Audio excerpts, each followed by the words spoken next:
Welcome back. I'm Jay. He's Maddie. This is Yankee and the Brit Sports Talk. Today, continuing our division by division projections. And today, it is Maddie's NFC East. Yeah. And, hey, Maddie, let's just start with your Cowboys, because I know you're chomping at the bit to watch them play with everything that happened last year. I know there's some questions about that offensive line, which is usually one of the top lines in football. And so I'm really interested to see what you think now, especially we find out this morning, Martin out, Collins questionable, but from what I read, he's going to play. He seems to be playing. How do you feel about this upcoming season with your Cowboys? Yeah, I feel weirdly good. Obviously, I'm a bit stressed out. It's the Dallas Cowboys. They don't do anything easy. I feel weirdly good. I feel confident in the defense more than anything. You know how I feel about linebackers when we were doing our stuff during the off season. I did a lot talking about how important I think linebackers are going to be with the improvement of tight ends and stuff like that as well. And I think they're going to be important in the blitz game, and I think they're going to be important in coverage. I think you could say the Cowboys have possibly one of the best, if not the best, linebacker cores in the NFL. So to go from the worst one of the worst defense in the league, the worst defense in franchise history, to having possibly one of the best parts of a defense in the league is massive. And I think the way that they're going to use that linebacker core is going to be really interesting for everybody to see. I think they're going to be a lot better against the run this season with Van Der Esch hopefully not injured, Parsons flying around to the ball. Jalen Smith, he's catching a lot of hate in Cowboys Nation for being out of position, but he was also our lead tackler last season, so he kind of flies to the ball a lot as well. Jabril Cox looks good. The guy from the Falcons, the safety that's moved, Keanu Neal, he looks good as well. So I think we've got pieces on the defense. I'm not saying that we're going to be one of the best defenses in the league. Still think we could do with a better pass rush. The secondary has been bad since I was born in 1997. They haven't had a good secondary since I've been alive. So I've still got question marks. Obviously, the offense should take care of itself once Dak gets his feet under him a little bit. I think, don't get me wrong, I think they're going to lose the Bucs game, but I think Dak will play well enough to have the confidence to go on with the season, to take care of his ankle now that his weird shoulder strain thing seems to have healed up. He's not on pitch counts anymore. He's definitely playing on the Thursday night, and I've got them going 11-6. Okay, so I went back and forth between 10-7 and 9-8. And the game this is a catch game for me, and this is the one game I can't make a decision on. So by the time I'm done talking, I'll decide if I think they're 10-6 or at 9 or 10-7 or 9-8. That whole extra game gets me. You're really struggling with that extra game. So I honestly, and I feel bad because I like you saying this, think you're going to get freaking routed on Thursday night, hanging the banner, me too. Tom Brady, they look like they're clicking. So this is that second game with the Chargers. How good are the Chargers? Does Justin Herbert have a sophomore slump? And are the Cowboys pissed that they lost, or do they have a hangover that they just got the shit slapped out of them the Thursday before? I think with the Chargers, they're a team that you're happy that you're catching early. It's weird to say. They have a nice run after that Chargers game of Eagles, Panthers, Giants, all at home. And I think it's rough going from Florida to California too. Definitely. But I mean, at least Dallas is kind of in the middle. In so between. I suppose they're going one side and then going back the other. So I suppose that's all right. And they're used to those long journeys to the East Coast anyway, because they play in the NFC East, even though they're the deep South. But anyway. 10-7, they beat the Chargers. Yeah, no, that you just got me. 10-7, they beat the Chargers. I love Justin Herbert, and I can wax lyrical about how amazing he was last season. But I think you want to catch him early again. New coach again, new offensive coordinator again. He's having a restart. The Chargers offensive line is going to have to. That defense is going to be lit, though. The Chargers defense is going to be lit.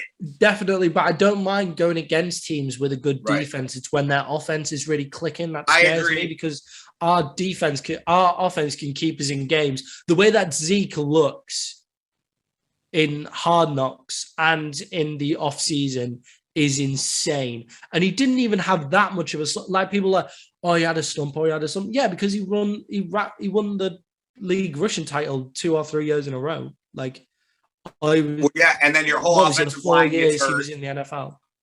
Then the whole offensive line has problems. It's mix and match there. Dak gets injured. It's like that whole last season for Zeke, I think you can throw out the window. I don't even think that. Yeah, he's not in good shape. He hasn't been in good shape since he went to, I think, Skip Bayless always says he's still running in Cabo Sand after he sat out, right? So I kind of like that saying from Skip. You could say what you want about Skip Bayless, but some of his sayings are quite good. He's good. You can tell he's got an English lit major. But his so he hasn't been right since he's been sitting out. He looks like he's got his diet right. He's still the same. When you can see him coaching the other running backs, like the running back with the specs. And I mean, Hardy, I need to get a pair of them for when I play rugby and stuff. They'll look great, those rec specs. You can see when he's coaching them, he's got all the nous of what to do. And I'm excited to watch Zeke this season. And we know when the Cowboys have got a solid run game, they have a chance to win. No, I think that what I think. Zeke's going to have a bounce back year. I don't even think it's a question. Yeah. I think your offensive line is your big. We already know that your defense is going to be what your defensive is, and you just hope they get progressively better as the year goes on. And so I think a lot of it's the offensive line and Dak. How's Dak's ankle that almost ruined his career? How's Dak's weird pitching injury? And I think if you watch games, when Zeke's not around, Dak struggles more. When Dak's not around, Zeke struggles more. I think they really need to feed off of each other. And not just because they're both good players, but they're really good friends. So I think they understand what the other one's thinking, and there's not as much communication that has to happen. And so I think that has a lot to do with it. And that Chargers game was the only one that got me, because I don't know what to think of the freaking Chargers. I don't know what to feel about the Chargers. Yeah, definitely. And if you look at their schedule, the way that the schedule's fallen kind of can't be any better for the Cowboys, because they're still a really young team. They're one of the youngest teams in the NFL. Their defense is incredibly young. And he's switching over from whatever Mike Nolan was trying to bring into Dan Quinn's new defense. They play an easy, like their first half of their schedule. Bucks, obviously a hard game. Chargers, we'll see. And then they've got Eagles, Panthers, Giants all at home. They've got Patriots away, Vikings away. And the bad thing for you guys is you got to play the Patriots at New England, right? Because that's going to be a closer game. And then I think it'll be a closer game because I think New England's going to play a lot of pound the ball, give Mac Jones easy throws. So being there makes it rough. And then you got to go into Kansas City and you got to go into New Orleans. Yeah, I kind of feel confident about the into New Orleans game. I feel a bit better about an into New Orleans game. I think the dome kind of suits us. I think we can play in a dome. It's just like how loud their fans are. Yeah. Like the Mercedes Dome is, I think, what they call it now. Yeah, the Mercedes-Benz Dome. Yeah, electric. You know what I mean? Yeah, definitely. But I think it's better that they've got easier games to start up. Let Dak get his feet under him, let that defense get them under him, and then that harder games come a bit later on, where hopefully their defense has grown a bit. They've got a bit more nous of what pro levels like. They kind of know how to play together, that kind of stuff, and they're getting into their rhythm. The one team that I'm scared of in terms of them winning the division is the Washington football team. And then that's who I have winning the division. Yeah, I thought you might have them winning the division. Now, they're almost an exact flip of the Cowboys, where most teams would kill to have their defensive weapons that they've got People like Chase Young, their defensive line is terrifying. And then they've got Fitzmagic or Fitztragic. They've got Fitzmagic or Fitztragic playing at quarterback. And they don't have many weapons around him. Let's be perfectly real. They've got one good offensive lineman. They've got their left tackle in Swift. They've got Gibson, who looked like a solid running back last year, but nothing completely special. And then Terry McLaurin, who is a good wide receiver.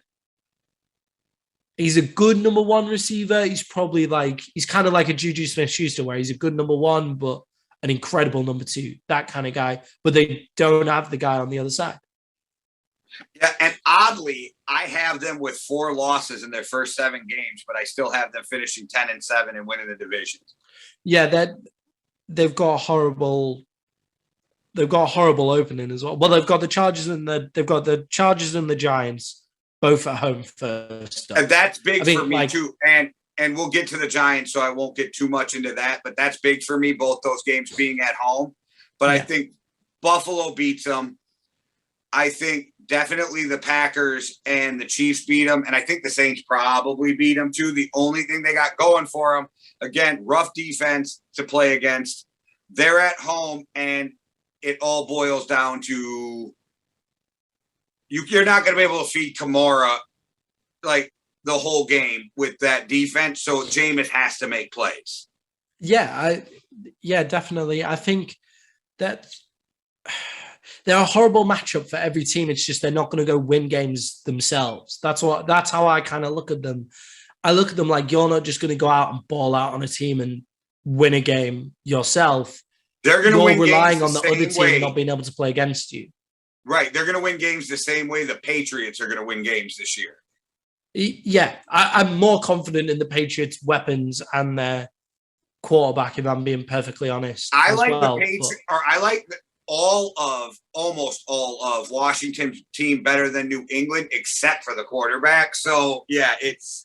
Yeah, exactly. And you kind of look at the football team's offense, like, who are you beating with that offense? Like, the issue is, I feel like they'll go into every game and the other team will feel like they'll have a chance. Like, there'll be times where the other team is like, but in a totally separate way. The Cowboys can do that as well, because if their defense is as bad as it was last year, then any quarterback can throw on them. Like the Jets beat them a couple of years ago while Sam Darnold was seeing ghosts, The best thing they have going for them, though, is they only face 3 or 4 real high-powered offenses this year.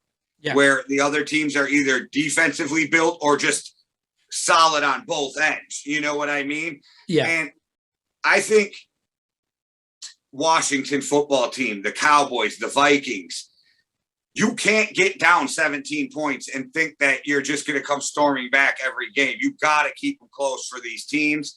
And I think that besides the Bills, the Chiefs, the Packers, these type of teams are going to rout these teams that can't keep up.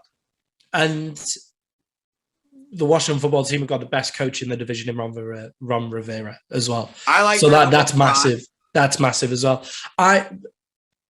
When Ron Rivera was open on the market and we took Mike McCarthy and then the Washington football team got Ron Rivera, you have absolutely no idea how mad I was at Jerry Jones that day, because I was like, if you were smart, you would have taken Ron Rivera, because we should be able to get any coach over the Washington bloody football team. But he wanted Mike McCarthy because it's his buddy. So, whatever. We'll deal with it. Mike McCarthy, I'm a bit sweeter on him than I was last season, as long as he just gets out of the way when it comes to some of the stupid stuff. He just needs to get out of his own way. I think what it comes down to in this division is how good the Cowboys' offensive line are. Can they keep Dak upright when they're playing the Washington football team's defensive line? I think that is massive. Can the Cowboys' O-line outplay the Washington football team's defensive line? If so, Cowboys win the division. If not, Washington win the division. And I'm on the side of they can. Zach Martin's injured because of COVID. That's a different injury. He'll be back soon. I got them both 10-7. Yeah, it's going to be interesting. I could easily have them both down as 7, both down as 9 and 8, and both down as 11 and 6. Like that's how I kind of look at them. I think the days of the NFC East being called the worst division in football is definitely over. I think people are only saying that because they're also evenly matched rather than the fact that they're actually all terrible. And the winner got in with a losing record. That, you know what I mean? Like when that, and it's happened before. It was difficult schedules last year. Like last year's schedules were horrible. And the Cowboys would have had a winning record if Dak didn't go down injured as well. Like most probably as well. So it's a bit different. I think the NFC East is a strong division, and nobody's going to want to face the two teams that we spoke about in the playoffs, no matter which one they get.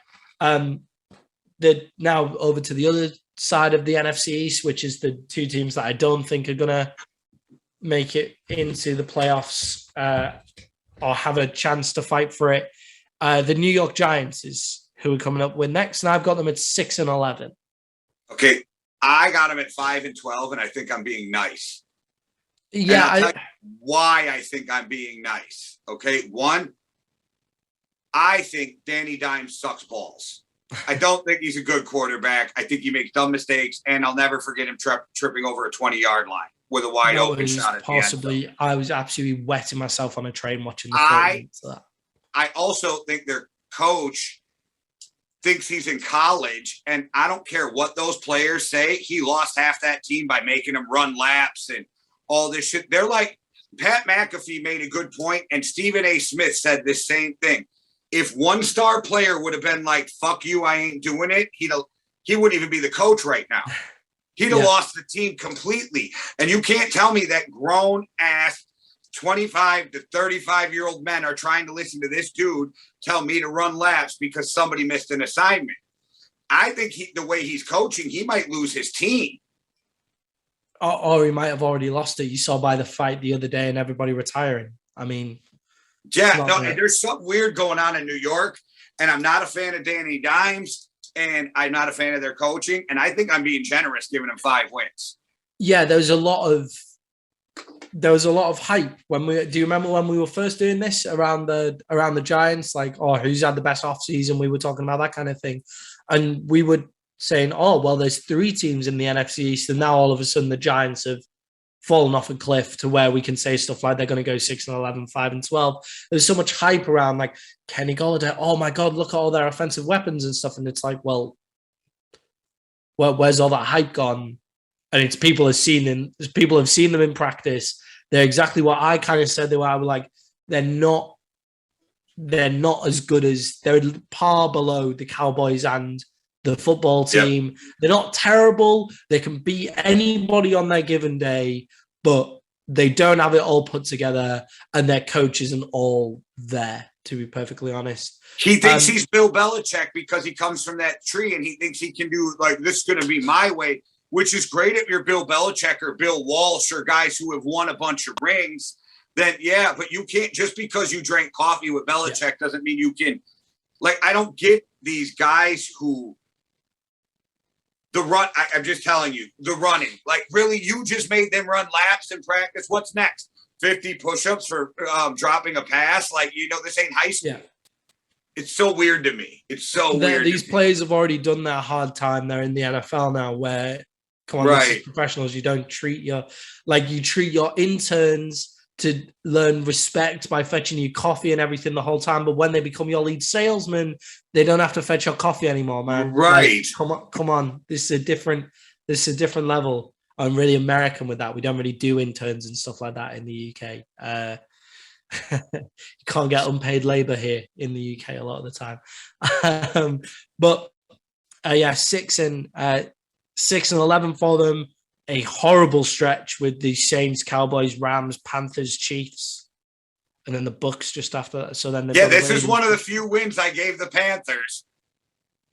Is the Giants? You know what I mean? So I think the Panthers get that win because of the stretch that's in. Where it's and also the Panthers have a hard because of the division they're in. They're going to get smacked by some of their own divisional teams too. Yeah, whereas the Panthers are actually a decent team.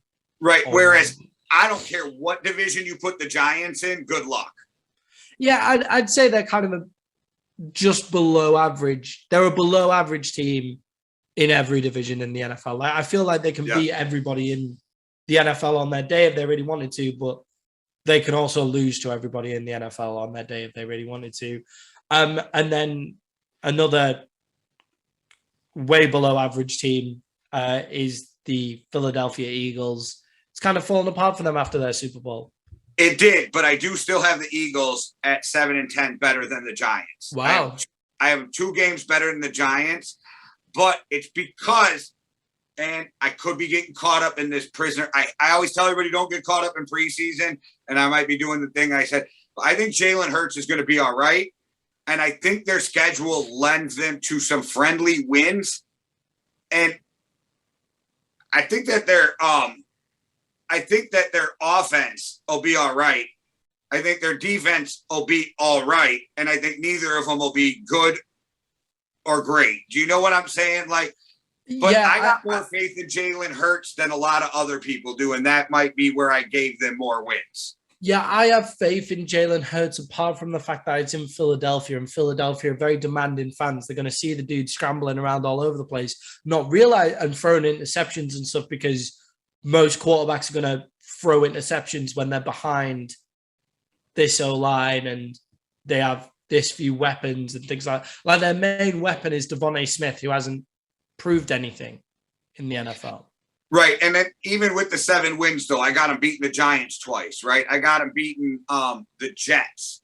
You know what I mean? I got with the Jets game, I find that they're catching the Jets a bad time. They're catching the Jets. Right. But I got them winning that game. And then I got splitting with the Cowboys. And then so I figure that's how they get to their 7 wins. I've got the Cowboys beating the brakes off them in both of those games. And if it happened that way, I wouldn't be surprised. But you know as well as I do. So the Lions play the Packers tough every year. And the Lions suck every year. So that's where that comes in. The divisional games, you guys know each other so well. It's all just line up and punch you in the mouth. There's no tricks. There's no, you know what I mean? I know what you mean. I've got them going 3-14. Let's say you guys beat them twice, then maybe they catch the football team once. Do you know what I'm saying? Like, I think there's that kind of somewhere. Stuff. Yeah, that kind of stuff. I've got them going 3-14 on this list. I can see that though too. I don't think you're crazy. Yeah, like I got them with 7 wins, but if Jalen Hurts doesn't play well, that offensive line doesn't protect, you're absolutely in. I'm with you.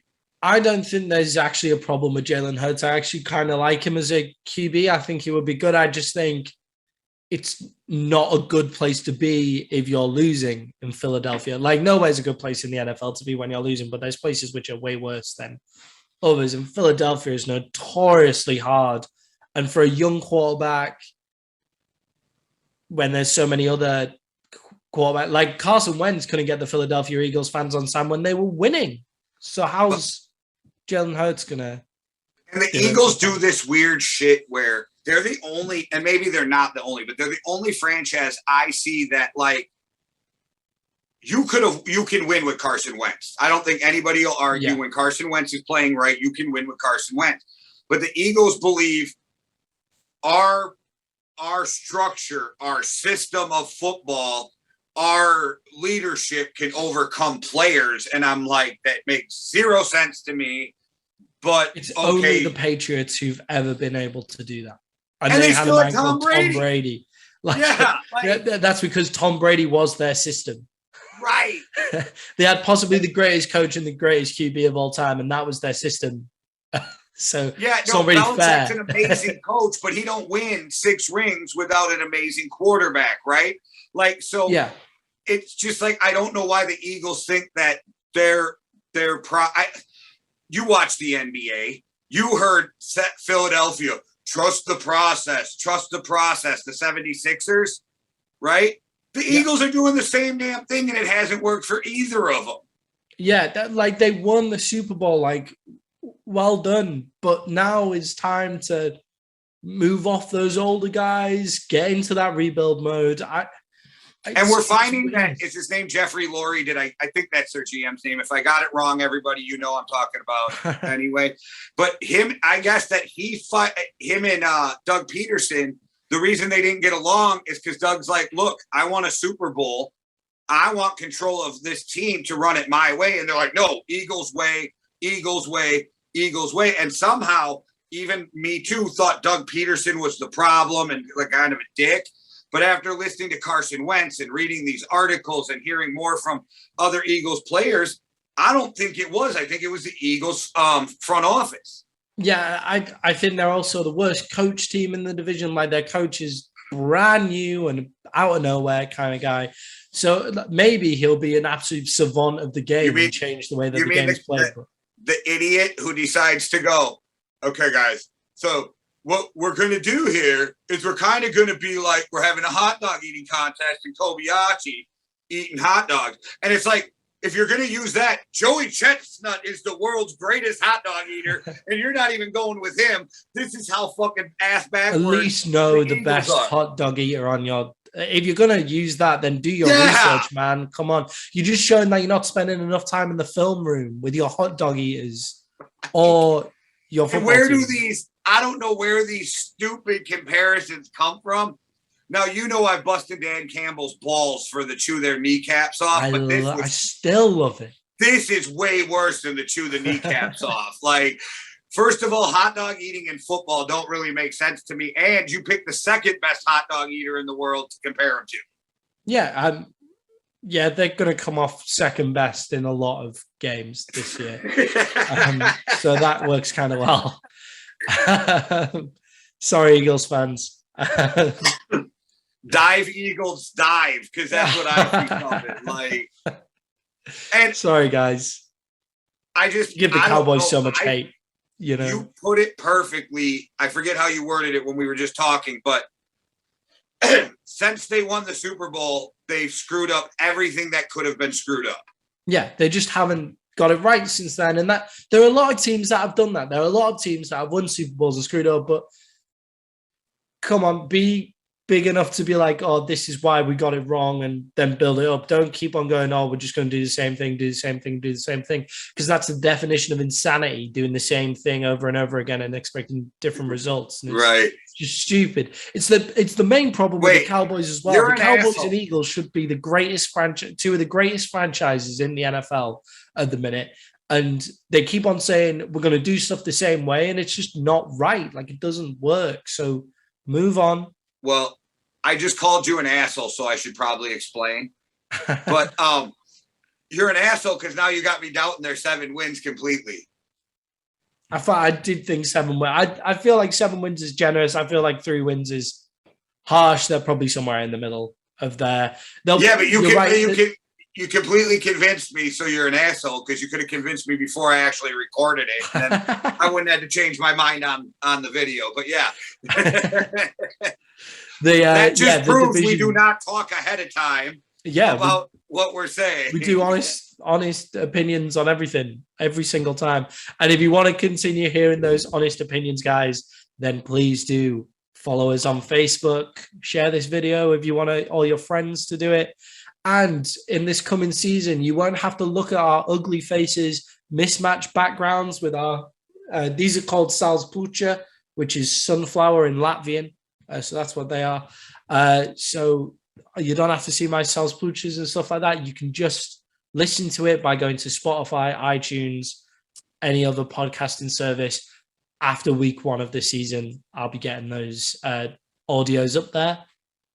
And you guys, you want to listen because every American wants to listen to a British accent. Now, I wish I had one of the good ones now. No, it's a big thing here, Maddie. People love the British accent. Every time I'm over there, it's, do you know Prince Harry? And I have to say, of course I do. Every Brit knows Prince Harry. And yes, I do live in London. You're right. About 350 miles. You're right. All right, guys. Well, thanks for watching. We'll be coming back at you with more breakdowns of what we think's going to happen. And like we said, we enjoy going back and forth. Tell us why we're right. Tell us why we're wrong. If you want to get into shitty argument, tell me I'm an asshole. If you want to get into a polite argument, tell Maddie he's an asshole. Yeah, that'd be great. All right, guys. One world, one love. Deuces. Cheerio.